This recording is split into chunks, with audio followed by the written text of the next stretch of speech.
Now that we've finished the preparations by studying limits, we're ready to tackle the first of the two large halves of calculus. The first half of calculus is about differential calculus. And differential calculus is the study in its barest form of tangent lines and the slopes of tangent lines and what those have to do with curves and what we can learn about curves through tangent lines. The second half of the calculus is about the big problem of area. How do you find the area of a region that is not a rectangle or a triangle or a circle or something like that? Can calculus help us with that? It can, and that'll be the second half of this course. The first half, though, will deal with what you see on the screen behind me, the derivative of a function. Before we define that formally, we'll talk about measuring rates of change, and that will lead us directly into the idea of the derivative, which turns out to be a common idea through all of the various rates of change we're going to look at. First of all, as I hinted already, we'll look at the slopes of tangent lines and see where that leads us. Now, luckily, we have already looked at this idea when we were doing limits, so this will be in the way of a reminder. The idea here is, suppose we have some sort of a curve, like y equals f of x here, and we have a point, say P, somewhere on this curve. What we'd like to do is draw a tangent line at P, but we need some mathematical way to make sure that we're drawing the right line there and that we haven't tilted it in a direction that we don't want. So we need to come up with a definition for the tangent line. What we'll do is we'll say, I don't know how to define a tangent line, but I do know how to define a line that passes through 2 points of the curve. So let me pick a second point here. We'll call this one Q. And if I draw a line through those 2 points, I have what we will refer to as a secant line. Now that line is perfectly well defined. It passes through 2 points, which is all you need for a line. Now, to get a tangent line here, which remember passes through only 1 point of the curve, the idea is this. Imagine, if you will, that we know the coordinates of these points. So P, the point we're interested in, let's call that the point with coordinates x naught, f of x naught, because our curve is y equals f of x, and Q, x, and over here, f of x. So now both of these geometric points have analytic geometry coordinates. Imagine, if you will, that x approaches x naught. What effect will that have on Q? Well, if the x value approaches x naught, it's clear that Q is going to approach P. Now, why am I bothering to do that? Notice that at every point that I have a Q different from P, I have a perfectly good secant line. And that secant line has a slope. And it seems reasonable that as I let Q move toward P, eventually I would end up, when Q finally coincides with P, with some sort of a line here that perhaps is a good way to define a tangent line. And that's exactly what we're going to do. The secant lines, whether you come from the right, as I've done it here, or you come from the other side, it seems like they all tend toward a single line at this point P. And that line seems like the right line to call a tangent line. So that's what we're going to do. So let's write that down so we don't forget it. And then we'll see if we can get some notation from here. So let's see. Tangent, the actual number we're interested in here is the slope of the line. So the tangent slope at x naught, which will be the slope of this tangent line, looks like, well, the process seems to be take the secant slope between those x values x naught and x. So that would be take the point Q, which has the x coordinate x, and P, which has x coordinate x naught, and take the secant slope, the slope of that secant line. And then we want x to approach x naught, so let's write that in the notation we now have as a limit. So this seems to be the right definition for the slope of the tangent line. So with that in mind, let's go ahead and write that down. So m, which is the standard letter for slope, and we'll put tangent down here to remember it's the slope of the tangent line, should be equal to the limit as x approaches x naught. Well, we'd like to have something in here, bringing this page back, we'd like to have something in here other than secant slope between x naught and x1 and x. Well, we know how to figure the slope of a line. We have 2 points, x naught f of x naught and x f of x. So we can take the difference of the y values over the difference of the x values and write the slope down. So that would be this quotient here, f of x minus f of x naught over x minus x naught. That quotient, by the way, is called a difference quotient, and then we'll see that terminology again later. Now, this would be the slope of the tangent line, and of course, whenever you write a limit down, you always have the phrase in the back of your mind, provided the limit exists, because limits, as we know, may not always exist. All right, well, since I have that, and I can even box it in here to give it a little bit more importance, since I have a definition now of the tangent slope, then I can say since the tangent line must pass through a point and have that slope, it must pass through what point? Well, the point P, which has coordinates x naught, f of x naught. Its equation is the following. Y minus the y naught value, which would be f of x naught here, equals the slope of the tangent line, which we would get from this limit, times x minus x naught. Now this is the standard equation for 2 points, or a single point rather, and a slope. So this is a slope point form of the equation of a line. This now would be the tangent line. This is it. It depends on finding the tangent slope, and finding the tangent slope depends on finding this limit, which brings us back to what we were doing earlier in this course. Now, there is an alternate notation here. Letting x approach x naught, and if I bring back the previous page again, letting x approach x naught is one way to view this. Sometimes, however, for convenience, we might want to look at this distance and say, let this distance shrink to 0, because that's what's happening as x is approaching x naught. So let's see if we can't write an alternate notation, which is very, very common, and we will use it in this course repeatedly. The alternate notation would be this, and I'll just draw a little piece of the x-axis so we can see where we are. There's x naught and there's x. And what we previously did was let x go to x naught. Now, as I just suggested, let's leave x naught marked that way, but let's think of the x value as x naught plus a little bit. And that little bit we'll call h. And we will assume, so that we don't have nonsense here, that h is greater than 0. So we're actually a distance away from x naught.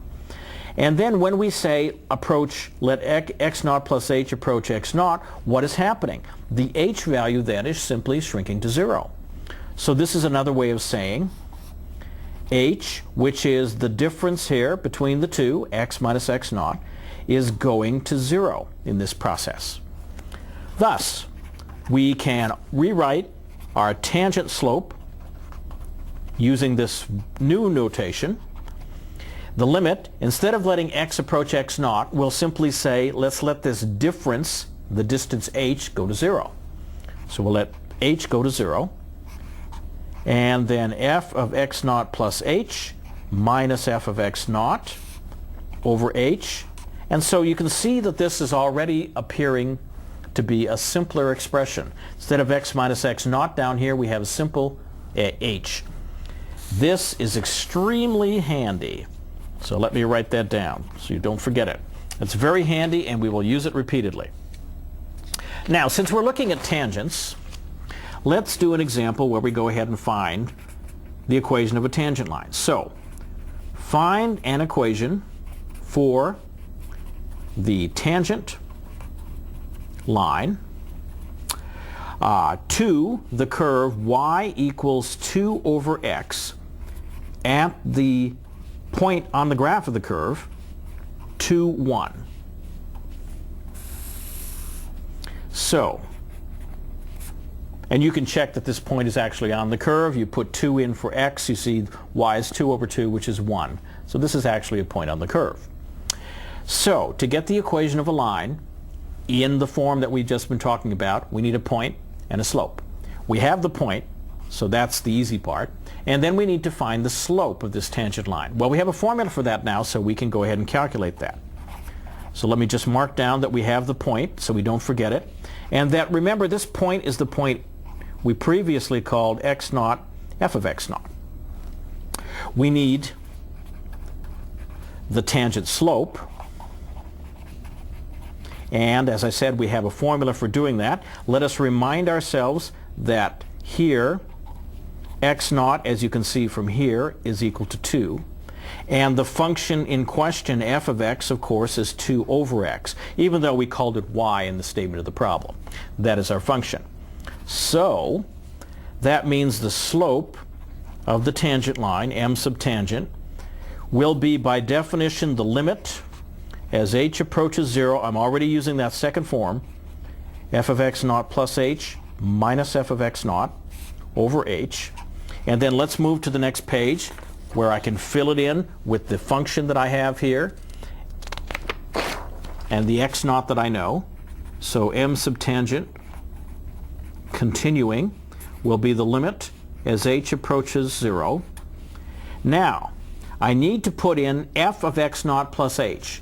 X naught here is 2. And the function is going to be 2 over 2 plus h minus 2 over 2 all over h. Now, lest you be confused, let's go back here and look at what we just did. F of x naught plus h. X naught is 2 here, so this is f of 2 plus h. This is the function, so 2 plus h goes in the bottom part, giving me 2 over 2 plus h. That takes care of the first term, and the second term is even simpler. Now the rest is calculation to simplify this. Because as we saw when we did limits before, right now we cannot take this limit because the denominator h goes to 0. So we need to simplify this if we can. And so let's see what we can do. One thing we can do is rewrite this so the 1 over h is off to the side. I like to do that so I don't have to deal with this triple fraction. I just have now the numerator. The numerator has a denominator. I need to get the common denominator. So that would be 2 times 2 plus h. And then I will multiply the top and bottom here by 2. That'll give me 4. And the top and bottom here by 2 plus h. That gives me 2 times 2 plus h. And so now I have a simpler expression. I can clean up the top. If you notice, I have 2 times 2 here, which is 4, with a minus out front. So that 4 and this negative 4 will add to 0.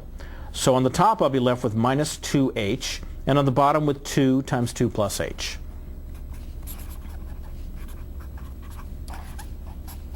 And you can see that I have minus 2h over 2 times 2 plus h. The 2's, of course, give me 1. The h's, of course, give me 1. And so finally I'm at the stage where I'll actually be able to take this limit. I have minus 1 over 2 plus h left over. So the 2's are gone, the h's are gone, the negative remains, and the 2 plus h. Now as h goes to 0, this h goes to 0, which leaves me with minus 1/2. Now what is that? That is the slope of the tangent line. So I have the slope of the tangent line, and remember I had the point on that line, so I can now write the equation of the tangent line, which is what I wanted to do. So the tangent line is y minus f of x naught equals m subtangent times x minus x naught. Here that's y minus 1 equals minus 1/2 times x minus 2. And there you have the equation of the tangent line. If you wanted, you could simplify it at this point, but we'll just leave it like that for now and then move on to something else. Now, as our second step in measuring rates of change, we're going to look at one-dimensional motion. Now, one-dimensional motion is sometimes referred to as motion along a line, and that is as opposed to motion that you might have in a plane, like the plane of this pad, or in three-dimensional space. And those kinds of motions require a level of calculus that we haven't gotten to yet. So we're going to stay along a line and stay with one-dimensional motion. It is also referred to as rectilinear motion. So if you see that phrase, you'll know what it means. So rectilinear motion, motion along a line, or one-dimensional motion all mean the same thing. Now, what are we looking for? We're imagining the situation, which is very common in physics, where we have a particle or an object of some kind, and it moves on a single axis. Now, for our purposes, if we are drawing this to our own taste, we will draw a horizontal or a vertical axis. But all that matters is that this is on a single axis because it's, remember, one-dimensional. And sometimes we write the axis, say, horizontally like so. If we do, we often call it the s-axis. Now maybe I'd mark 0 as 0 position, for example, and we let this be the s-axis where the s will represent position. But this is a little bit awkward because we're used to drawing two-dimensional graphs. So, since the motion, which say, if we have an object sitting here, it has that position at a particular time, that gives us a function, position function in terms of time, and so we can graph it with the standard two-dimensional graphs we've seen. So what we also do when we want to write these graphs is we'll say s, which is position, is really a function of time. So the proper notation would be s of t. And so we would say this is the position of the particle at time t. So that's what we'll use this notation as. And then we can draw a picture something like this. So for example, we might have a picture here where at time t equals 0, which is where we always like to start our problems when the time is 0, the position is also 0, and then the position changes over time in this manner with this particular picture. So these are the kinds of pictures we will be looking at. We will be examining s of t, as a position function. But what we really want to get to is a velocity function. Velocity is our interest. Why is that? Because velocity is the position function, the change in position over the change in time. When you say miles per hour, for example, you're talking about a position change measured in miles over time measured in hours in that case. So if we want to talk about that kind of a rate, and we are talking about rates here, velocity is an example of a rate. This is really our interest here. But before we can get to velocity, we need to define the top part of that velocity fraction, which is what we call displacement. Now we're not calling it distance for a very good reason, as you'll see. Displacement is very common in physics, and you can think of it as a change in position. The displacement or change in position of a particle or some object that we're looking at over the time interval, and let's write an interval in the way we've been starting to write things, say t0 to t0 plus h. So we go from a starting position t0, which is often 0, but not necessarily, and then we move over to some time in the future or even the past, t0 plus h. H just needs to be non-zero, but we will take h to be greater than 0 and consider time moving toward the right and toward the future. The displacement of a particle over the time interval t0 to t0 plus h is defined to be just this difference. The position at t0 plus h minus the position at t0. In other words, this is the final position at time t0 plus h minus the initial position of this particle. And the initial position, of course, occurs at time t0. So that is what we mean by displacement. And notice, because we're simply taking the difference of these two, it is possible that displacement could have a positive sign or a negative sign. And that's the reason we didn't use the word distance, because distance by its definition is a positive number. Displacement, however, can be positive or negative. And to make that even clearer, let me go ahead and make that note right now. Displacement can be positive or negative. And the pictures that go with that are what you might expect. For positive, that would be where the position at the later time is to the right. which is how we measure positive in our axis system. We always go to the right for positive measurement. That means the position here is farther along than the initial position. If we go backwards, if the initial position is here at the right and then we go to the left for our later time, which would take me in this direction, then in that case the displacement would be negative because the later time is further to the left. Now in this first case, this could be called distance traveled. That is correct because it is a positive number. But this number over here would be negative and we wouldn't want to call that distance. So be careful that you distinguish between displacement and distance. Displacement can be positive or negative. With these two, if we have displacement and we have the notion of time elapsed, these will lead us to a notion of velocity. And that is what we'll discuss in just a moment.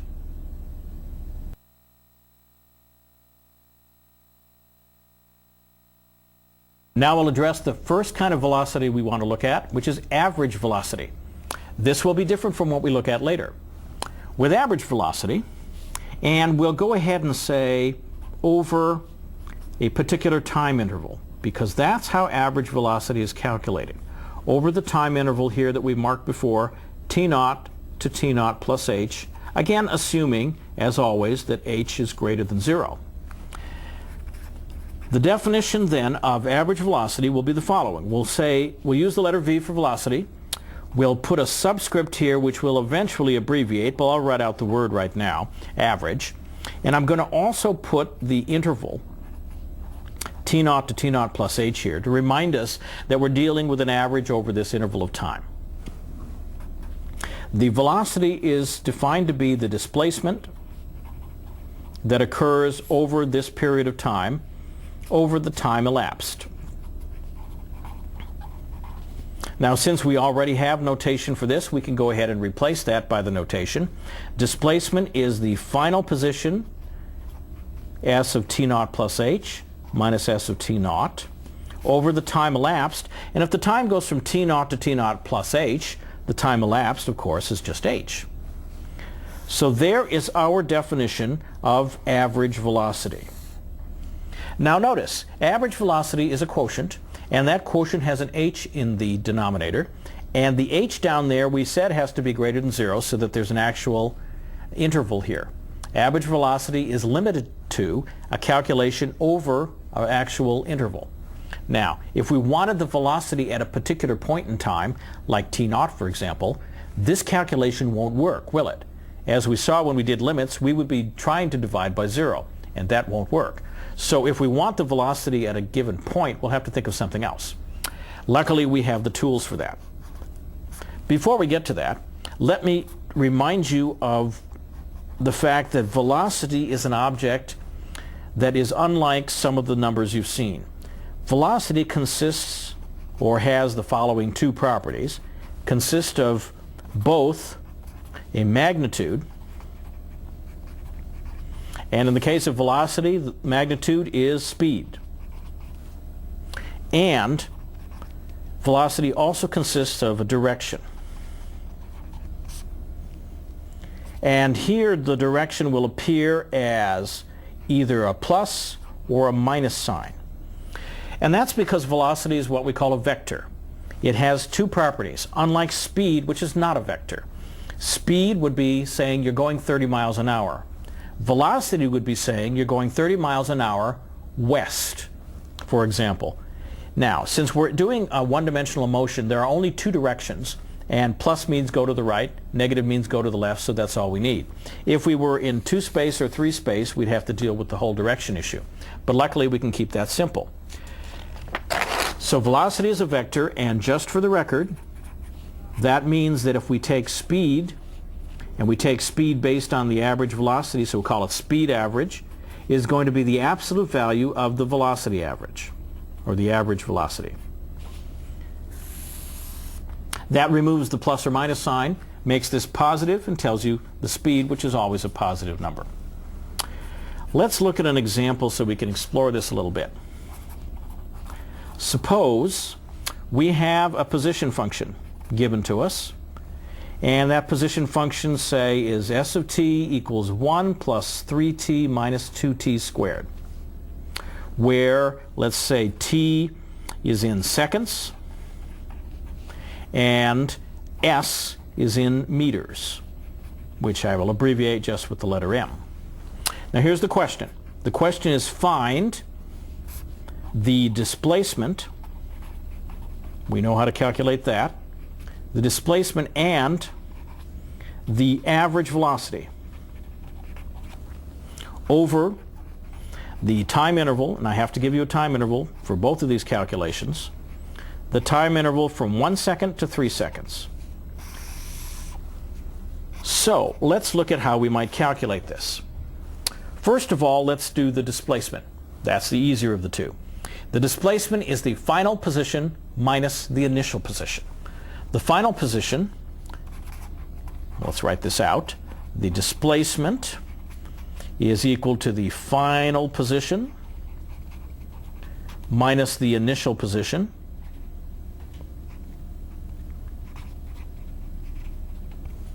And in this particular case, what would that be? The final position would be at the 3-second mark, so we'd put 3 into s and calculate s of 3 minus the initial position, which occurs at the 1-second mark, s of 3 minus s of 1. To calculate these, here's our function. It's just a matter of substituting them in. So what do we have here? We have 1 plus, that would be 9 minus 2 times 9, minus 1 plus 3 minus 2. If you add all of this up and simplify it, you get minus 10. This is displacement. The positions were measured in meters, so this is minus 10 meters, which means, put in parentheses, 10 meters to the left. Now, I want to calculate average velocity. So that means the average velocity here over this interval from 1 to 3 will be equal to the displacement, which is minus 10 meters, over the time elapsed, which from 1 to 3 seconds is 2 seconds. So this is minus 5 meters per second, and that is the average velocity over that time period. Now, that answers the question of average velocity, but it doesn't answer the question of what the velocity might be at the 1-second mark, the 3-second mark, or any point in between. That's a separate question we'll need to deal with coming up. From average velocity to instantaneous velocity. Now, before I step into instantaneous velocity, which is our most interesting velocity, recall that the average velocity, which we talked about a moment ago, is defined over an interval, like t0 to t0 plus h, where h is taken to be greater than 0. Instantaneous velocity, on the other hand, we might ask the question, what is the instantaneous velocity at, say, time t0 for convenience? Could pick any point, but let's pick the one at the left because that's a little easier to look at. And then let's see if we can come up with a definition of that. It would seem that as the h gets smaller and the time interval gets smaller, starting at t0 but going over to the right in smaller and smaller increments, that whatever we get as an average velocity, it would seem ought to approach whatever velocity is occurring right here at time t0. The velocity, or the speed at any rate, that you would see on your speedometer as you're traveling down the road. So, with that in mind, we can come up, I think, using our notions of limit and our previous experience, instantaneous velocity might be defined as follows. Let's take the average velocity and the average velocity over t0 to t0 plus h, and let the h shrink to 0. That would mean taking the limit as h goes to 0. If this limit exists, it seems to be exactly the right definition for an instantaneous velocity, and I guess I should write here at t0. Now, we're going to improve the notation here. We'll be able to say v of t0, so that's instantaneous velocity still, but I'll use the functional notation to get the T naught up here. And then on the right we can also write some symbols, because we know what the formula is for the average velocity. It is the final position, s of T naught plus h, minus the initial position, all over h, which is the time elapsed. Now we have a formula for the instantaneous velocity. It is, of course, a limit, and limits don't always exist, but this seems to be the right definition. And you know what? If you pause for a moment and look at this, you might say, that looks awfully familiar. It looks like, well, it looks exactly like the formula for tangent slope. And the fact that these two have that in common will turn out to be key to what's coming up. But before we leave this, let's look at an example just to give you a little feel with this. If we use known physics about falling bodies, if you have an object and you drop it, an object dropped off a 1,250-foot building, then that object will have height above the ground, s, and let's say we're measuring in feet here, of course, has height s above the ground, based on our notions in physics, at time t, which we'll measure in seconds, given by the position function s of t, which is 1250, the height of the building, minus 16t squared. And you can see, for example, when time is 0, that means when you have just before you drop it off the building, then the height is 1250, and as it goes down, it subtracts away from that, so its height is lower and lower and lower. Okay, with that in mind, what is its instantaneous velocity at time? And let's pick time t naught to be, say, 5 seconds. Now let's hope we picked a good time, because if the time is too long, it will have already smashed into the ground. But let's say that this time is a well-chosen time and that won't happen.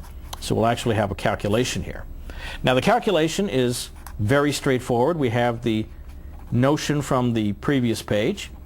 The instantaneous velocity at 5 seconds will be defined to be the limit as h approaches 0 of the final position, so it is the final position, which would be 5 plus h minus so the position at time 5 seconds plus a little bit minus the position at 5 seconds over h. That's how we calculate it. We let the h shrink to 0, and that will give us our instantaneous velocity. Now we have the information about the position function right here, and so we can go ahead and put that in. So we have the limit as h goes to 0. And again, I'm going to pull the 1 over h, so the h on the bottom here, I'll pull 1 over h out front just for convenience. And then in here, I will substitute 5 plus h into the function. I will have 1250 minus 16 5 plus h squared. And I will need to use some extra brackets here, minus s of 5, which means putting 5 in here. Now that's 1250 minus 16 times 25, and I hope you'll just believe me, although you can check it yourself, that this will be 850. Now I'll continue this on to the next page. This is the limit as h goes to 0. Again, the 1 over h is out front here. And now, if you recall from the previous page, I have 1250 and 850 subtracted away, so that will leave me with a 400. So I'll have 400 here, minus 16, and if I multiply out the squared expression, I have 25 plus 10h plus h squared. And then if I clean up the algebra here, notice that 16 times 25 will give me 400, and that will add to 0, and then I'm just left with the expression in there. And so we are rapidly cleaning this up. So we have minus 16 now times 10h plus h squared. The h can divide into here and remove one h in each of these terms. So finally I have the limit as h goes to 0 of minus 16 times 10 plus h. And then if I let h go to 0, this h disappears and I'm left with minus 160. And since this is feet per second, I now have the instantaneous velocity. Let me remind you that this is the instantaneous velocity at 5 seconds. And that's how these calculations usually work. With luck, the expression is not too hard to deal with, and later we'll find faster ways to do this. But now you have a notion that there is an instantaneous velocity sometimes, when the limit exists, that is opposed to average velocity. And you want to keep those ideas separate. We continue to look at rates of change. We have looked at velocity, and now we're going to extend ourselves to general rates of change. So we'll look at general rates of change. And what do I mean by that? Well, this is where one variable is changing with respect to another. Right now we've seen position changing with respect to time, but that's not the only kind of change. So let's put a list here of a few examples. So we'll say the rate of change of, and we'll put the variable that's changing here, and over here we'll put the variable that it is with respect to. Now, with respect to is a phrase used often enough that you're going to see me at some point abbreviated as WRT. So just get prepared for that. But for right now, I'll leave it out. Now, we've just seen the first example was position, rate of change of position with respect to time. And that rate of change had a name. We called it velocity. But we could have other rates of change. For example, we could say, suppose we count the number of bacteria. This might be something a biologist is interested in. The rate of change of the number of bacteria with respect to time. That would be of interest. Now, are they always with respect to time? No, of course not. We might, for example, if we're an engineer, be interested in the length of, say, a metal rod with respect to, say, temperature. As the temperature changes, how does the length of the metal rod change? We might be interested, if we're in economics, how the production cost changes with respect to the quantity of the product produced. Quantity of the product produced. If you produce very few, does the production cost go up? If it's a lot, does the production cost go down? These are the kind of things people are interested in. A doctor or a medical person might be interested in the radius of an artery as measured, or measure the rate of change of the radius of the artery with respect to, say, the blood concentration of something, say alcohol. Does more alcohol cause the radius to get larger or get smaller? Might be interested in that rate of change. So in general, you're interested in the rate of change of some variable y, a dependent variable, with respect to some other variable x. Now x may be time, as it was for position and time and number of bacteria and time and so on, but it doesn't have to be. It's simply one variable changing with respect to another. And calculus is all about the dynamics of change. That's the power of the calculus, and so this is a classic example of that. Before we get into the hard cases, let's look at an easy case. And let us ask the question. Suppose we have this relationship between y and x. Y equals mx plus b. A simple line. What is the rate of change in this line of the variable y with respect to the variable x? The answer? Well, before I write down the answer here, let's see if we can analyze and see what the answer is by looking at this picture. Now, this is an arbitrary line. Let me choose to draw it this way and mark this place B, because that is the y-intercept after all. And so this is my arbitrary drawing of the line. And then we can ask the question, As we move from a point on the line in the x direction, 1 unit, what happens in the y direction? Well, if you remember, the slope of a line is the rise over the run. So since the slope is m here and the run is 1, this rise must be m, which means for every unit in the x direction that is moved, the y direction you move up in my picture m units. So that seems to be what the rate of change is. It seems to be simply m. Let me write that down in English. Each 1 unit of change in x, or in x position if you like, produces m units of change in the y position. So the rate of change of y, the vertical distance, with respect to x, the horizontal distance, is m over 1, which is just m. So the slope, which you've interpreted as the slope of the line previously, you can now think of that as a rate of change. So we are linking up the notion of a slope and rate of change. So all of these are beginning to come together. Now that, as I said, was the easy case. What about an arbitrary function? Say some y equals f of x. Well, I don't know at this point, and that's part of what we'll study here in the calculus. But we can write something down. We can say the average, now this is not the rate of change at an individual point, but it's an average, so it's a starting place.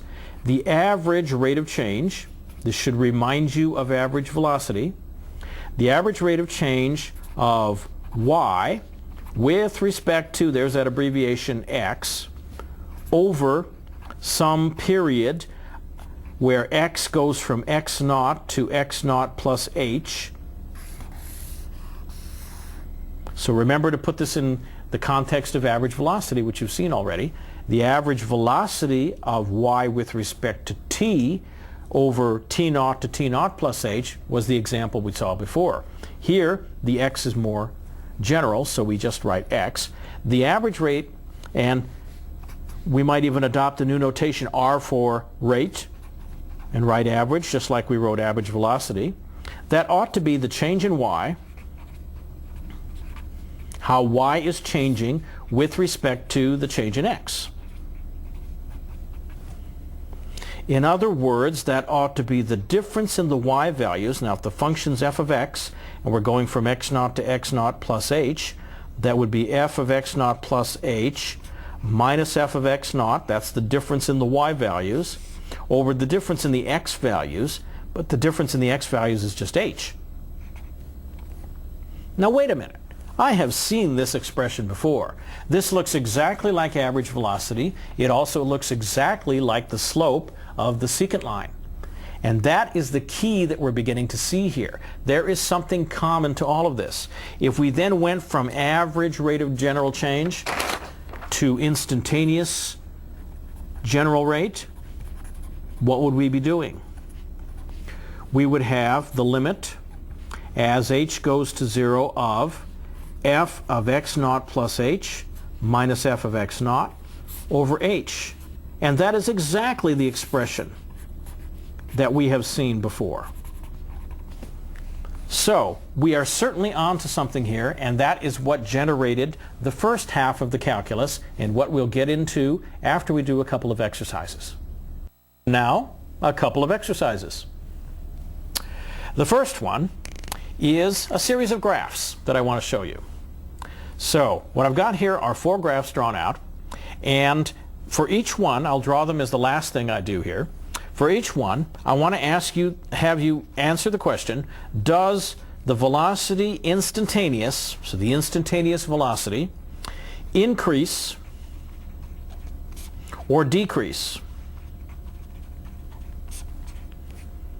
as you move with time from left to right? So here are the pictures. Here is the first one.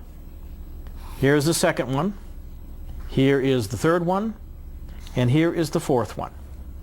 So you want to answer the question if these are functions, and this is position now, position versus time in each one of these. I want to ask you the question, does the instantaneous velocity increase or decrease as you move from left to right? Give that a try. All right, for these 4 graphs, we wanted to know, does the instantaneous velocity increase or decrease as you move from left to right? Well, there's no velocity graphed here, so we need to figure how we're going to get that information. If you remember, the instantaneous velocity was calculated by the very same formula that we used to calculate the tangent slope. And that's the key here. If you look at the tangent slopes, you'll be able to answer this question easily. For example, in this first one, if you look at the tangent slopes, they start off here very steeply, positive, large positive slopes. Gradually, as you move in this direction, the slopes become less and less positive and seem to be approaching 0. So if you move from positive to 0, that is decreasing instantaneous velocity. In number B, if you look at the slopes here, starting here roughly at slope 0, and as you move to the right, the slopes are getting steeper, meaning they're getting higher and higher positive numbers. This would be an increasing velocity instantaneous. This one here, part C, starts out with a negative slope that is a large negative number and gradually increases up to 0. So it moves from large negative numbers up to 0. So that's an increase. So that's an increasing instantaneous velocity. And the last one, we start here at a 0 slope and it seems to be getting more and more negative, and so that is a decrease. As you move from 0 to the negative numbers, this is a decreasing instantaneous velocity. I hope you enjoyed that. Now let's look at another example which will give you a little bit more to work with. Suppose we take a rock and that rock is dropped from some height, let's just say 576 feet.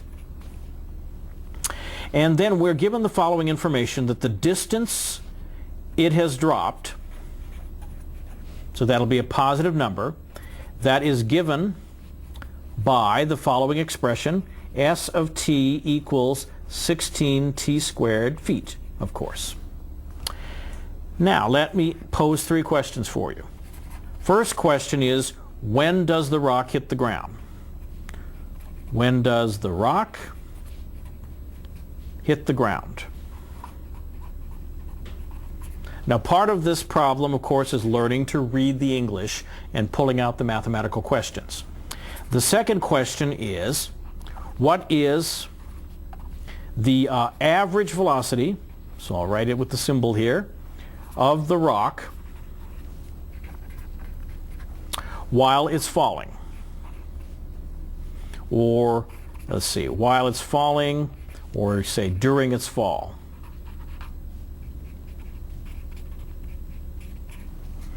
And the last question is, what is the instantaneous velocity of the rock when it hits the ground?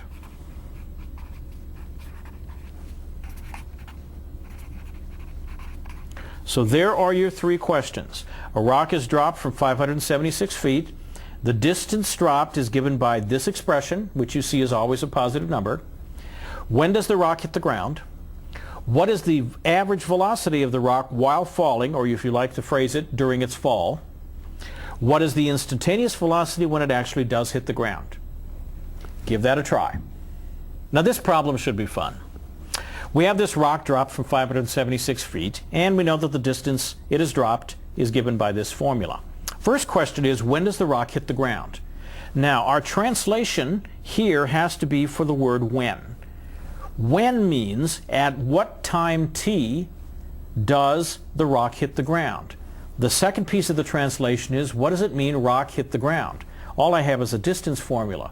Well, if I think for a moment, the rock's going to hit the ground when the distance it has fallen, remember this is the distance dropped or the distance it has fallen, when the distance it has fallen is the total distance up to where it started, which is 576 feet. So, if I look at A and I give an answer, I'm going to say we want to know when does 16t squared equal 576? When does the drop formula equal 576 feet? And you see when we solve this we'll get t, which will give us the time at which that happens, time in seconds here. So if we divide both sides by 16 we get t squared equals 36. T then is the square root of this, the positive square root since the time is positive here. That gives me t equals plus 6 seconds. So that is the time it takes for the rock to hit the ground. Now let's come back to the question here. The second question is, what is the average velocity of the rock while falling?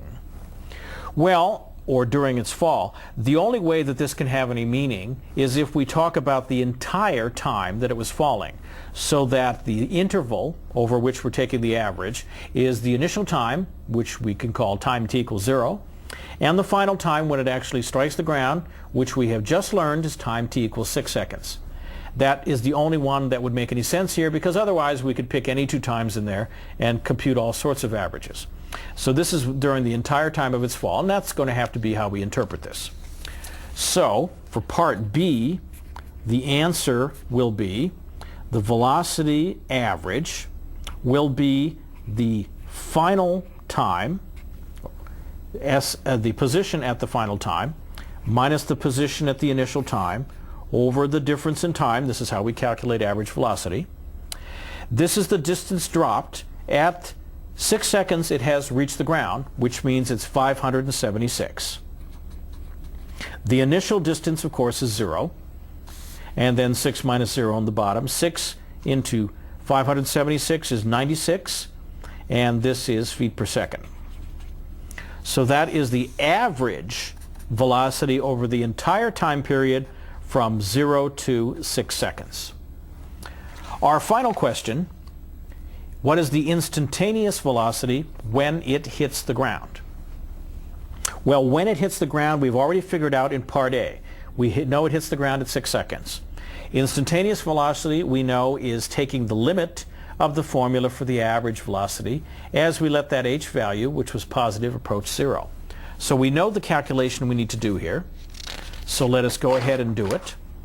In C, the answer will be the instantaneous velocity at 6 seconds will be the limit as h approaches 0 of the position at 6 plus h minus the position at 6 over h. That is the calculation over the interval from 6 to 6 plus h. And the rest is just doing some algebra before we take the limit. Again, I'm going to pull the 1 over h out front to get it out of my way. That's this 1 over h there. Inside, I will substitute in for the function. Remember, the function s is 16t squared.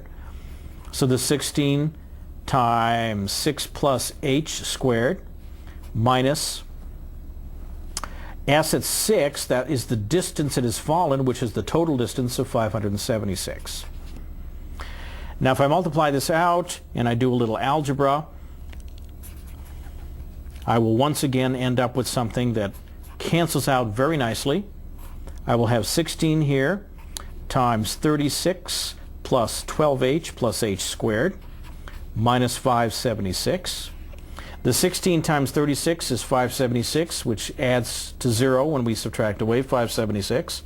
What's left here is 16, 12h and h squared. The h divides into those two. So using your experience with algebra, we can leap right ahead here and get 16 times 12, the h cancels, plus h. And then as h goes to 0, we end up with 16 times 12, which turns out to be 192. And this is feet per second because it is a velocity. So the instantaneous velocity when it strikes the ground is 192 feet per second, as opposed to its average velocity, which we remember was 96 feet per second. So with that, we'll stop.